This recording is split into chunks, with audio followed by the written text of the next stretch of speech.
want to warn you that today's talk is probably going to ruffle some feathers if what you have is feathers.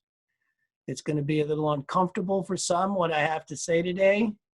It will sound political, and it is not. But first, a joke. Plane's coming in for its final landing, and the pilot gets on the loudspeaker and says, "I want you all to welcome our new co-pilot making his first commercial landing today. And after we land, I want you to give him a big applause." And so the plane comes in, and actually it's a very bumpy landing. Boom, boom, boom. And it finally settles down and goes in. Pilot gets back on the loudspeaker and goes, "Thank you all for flying with us today. And as you're leaving, tell our co-pilot which one of the 3 landings you liked best."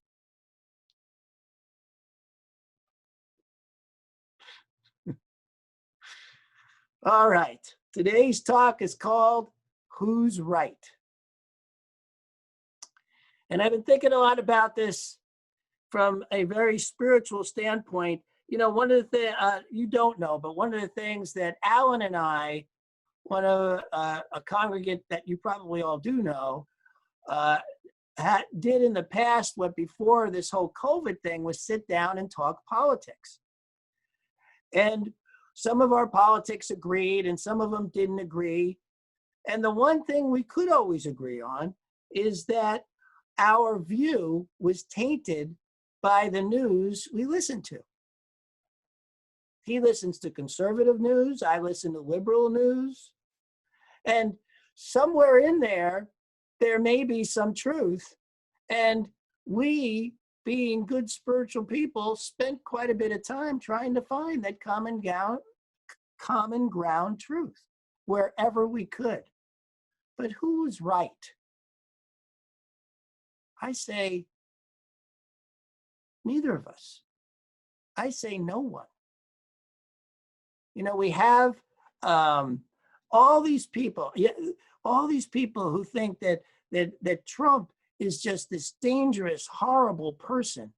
But then there's all these other people who see the Democrats as dangerous and horrible. Who's right?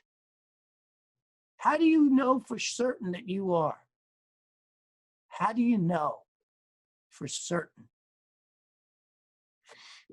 There are a ton of studies about people who live into their hundreds, how they got there. And I've read almost all of them. And there are those who interpret those studies by saying, well, it has to do with diet. Well, it has to do with environment.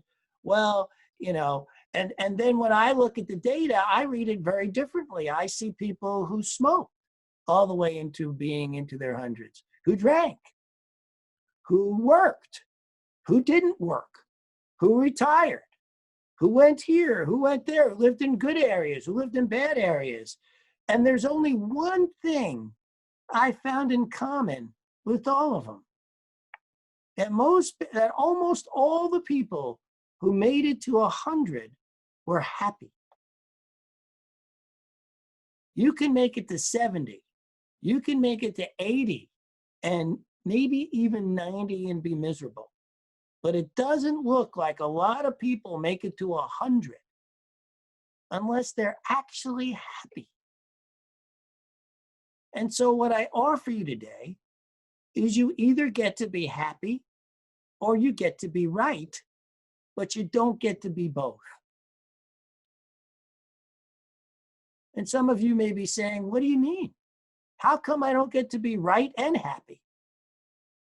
Well, it's because if you are leaning in any direction that you are attached to about being right, there's going to be conflict around that.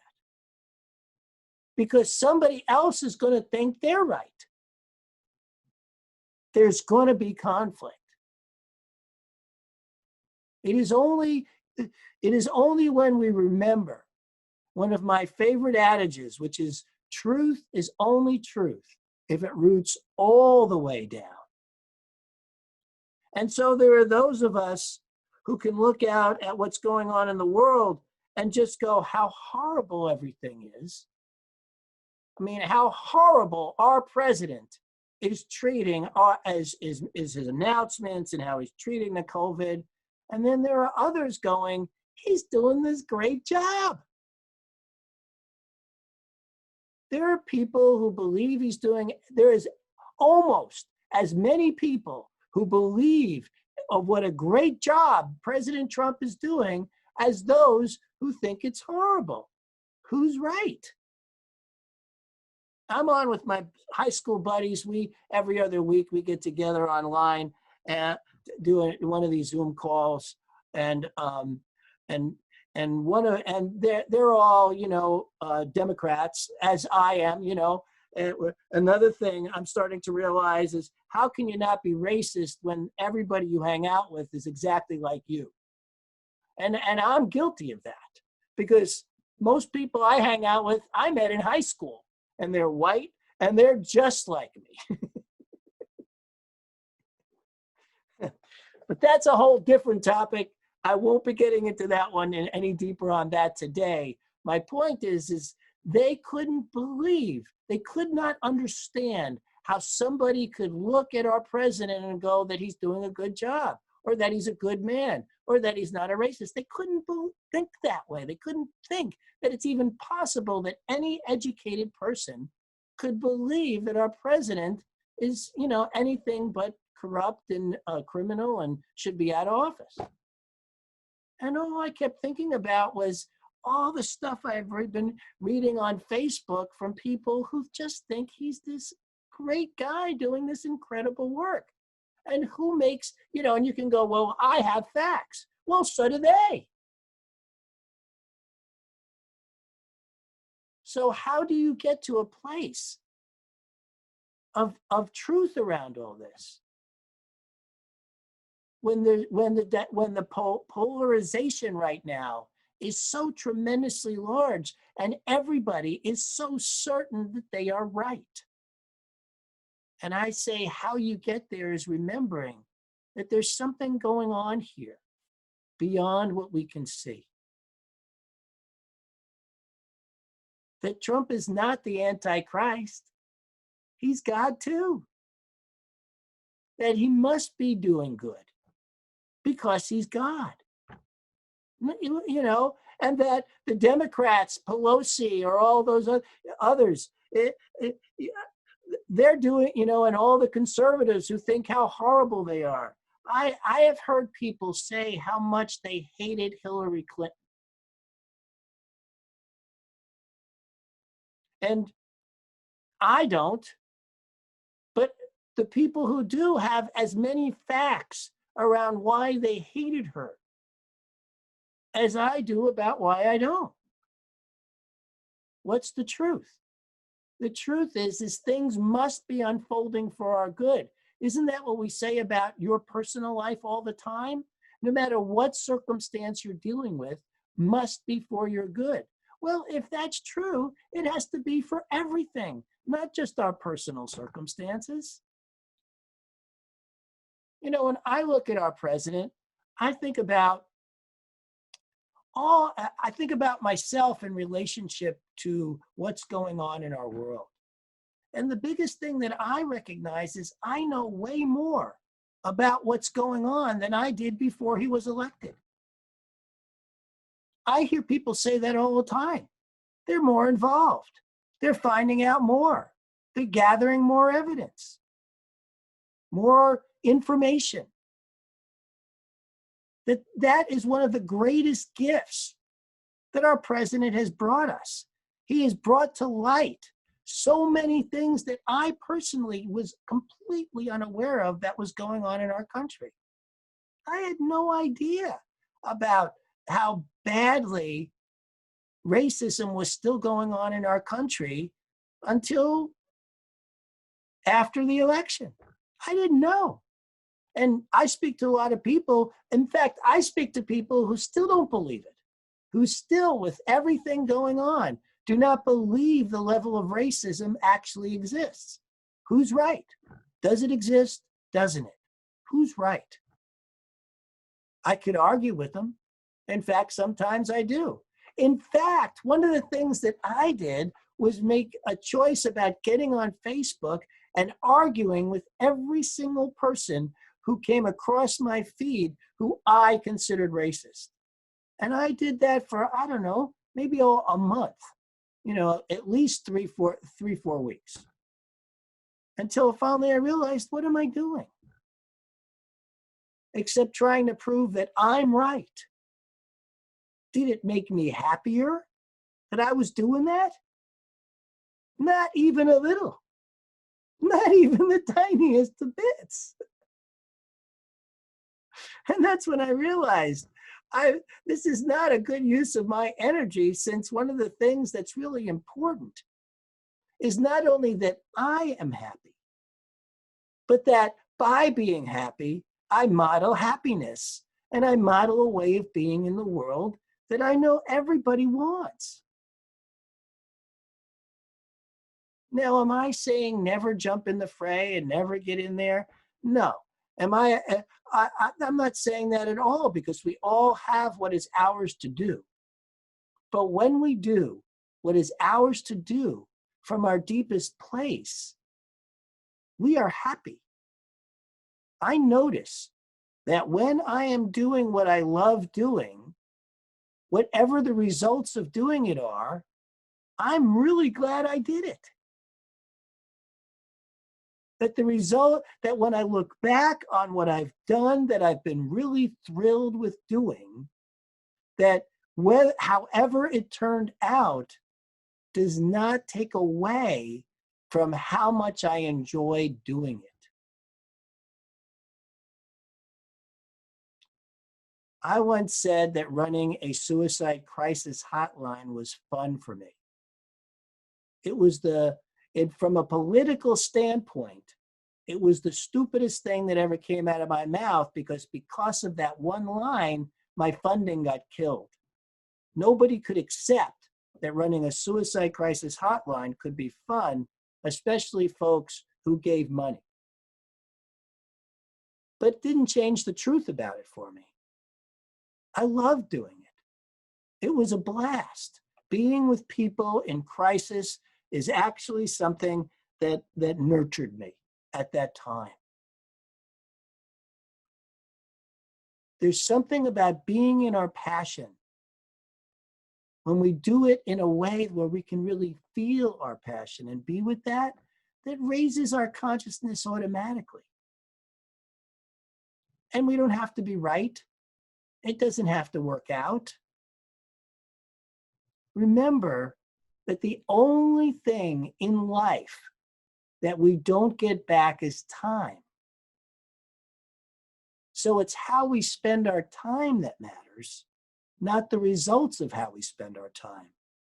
Because we can always get the results, but we can't get back the time. So we want to look at how we're spending our time, and if we're putting it forth in a way that makes us feel good and happy about how we're spending our lives. You can be right, or you can be happy. You don't get to be both. So that's what's possible here. That's what we want to look at here. We want to somehow reach down into a place in which we can find that place in which we know that whatever the circumstance is must be for our good, since that's what we believe. One of the things that I was very much involved with on Facebook the last few weeks, until I stopped, was what's going on in Portland. My initial reaction to federal troops being in Portland was that it is horrendous.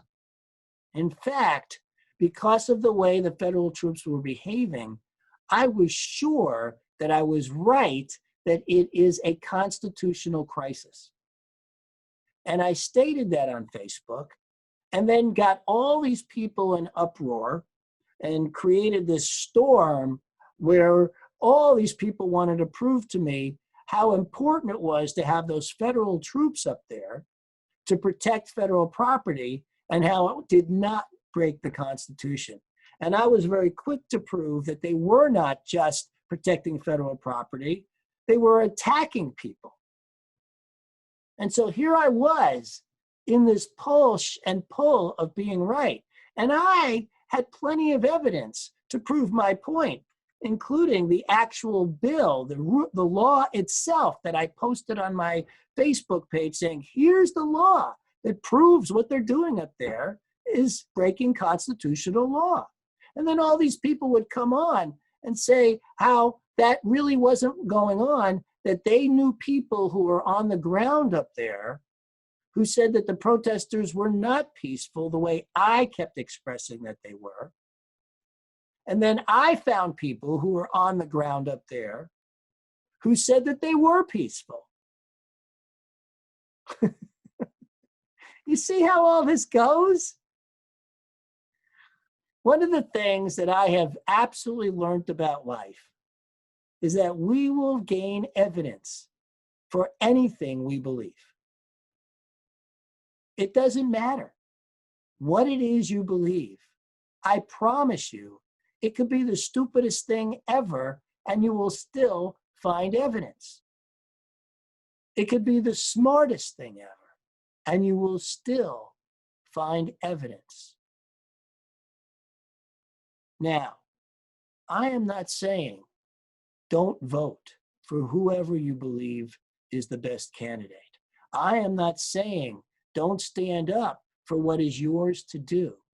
I am saying that the second we forget that everything must be for our good and think something is dangerous or dark or horrible, whether it be President Trump or Hillary Clinton or Pelosi or Barr, whoever you are seeing as evil, you have forgotten our teaching here.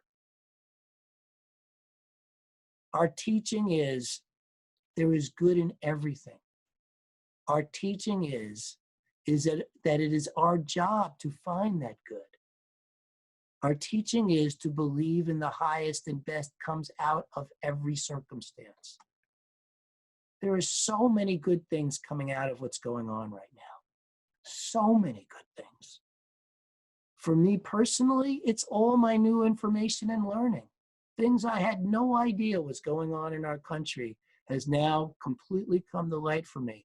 And I am grateful to have this new information so that I can behave differently. Not so that I can force others to behave differently, but so that I can behave differently. Thus, I've been putting together videos and short films about racism because that was mine to do. I would have never done that without the new information that arose since President Trump took presidency. I am all for finding the good. I find these times amazing. I think I was too young for the 60s. I love that we are having an entirely new civil rights movement now. And whatever that means, and however that grows, and so however that comes out, it is ours to work with. Alan has a question. He's saying, so when do we get to the uncomfortable part? Right?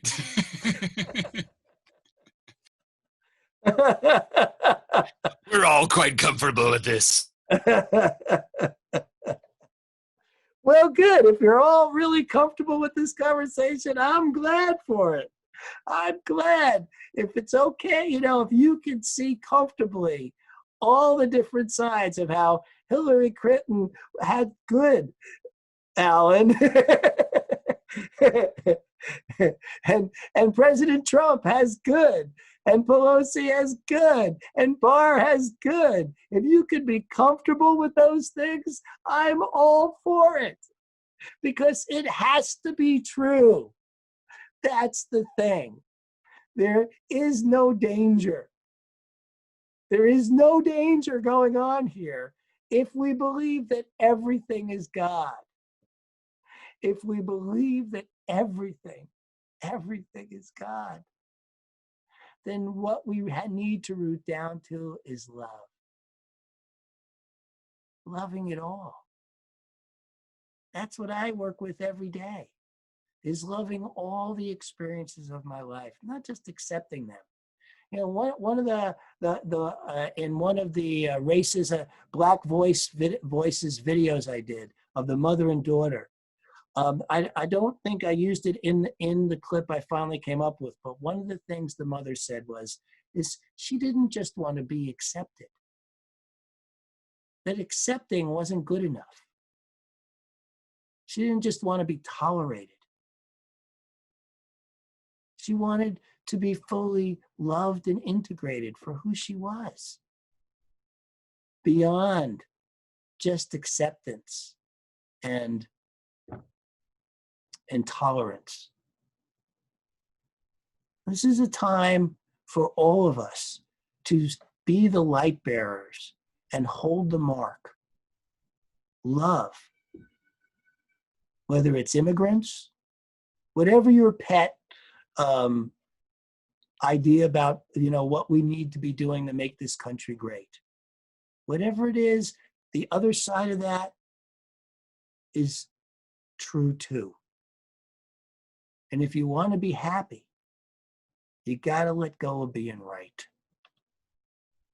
So it's up to each of us. It's up to all of us.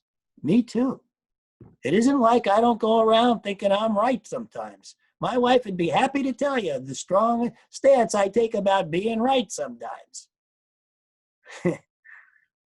But just because I got a strong stance about being right, don't make it so. The key here is to remember that. Remember, no matter how strong a stance you think you got about being right, it doesn't make it so, and it's killing your happiness. All those who made it to 100, whether they smoked, drank, worked, retired, they were happy. I saw it in all the faces I've seen in every interview I've watched. There's a glint in their eye. And that's the way to live, with a glint in our eyes. That's how I want to live. And that's what I hold for each of you. Have a glint. And if you don't, if when you look in the mirror at yourself, you don't see a glint in your eye, then I say, let go of being right, whatever it is. Because the only thing that really roots all the way down is love. And that's what we have here. And that's why we come together. And that's what we're here to remember. And I love you. Thank you. That's my talk for today. God is the source of all supply. Money is God in action. What I give, I receive multiplied abundantly. All that God is, I am, and so it is.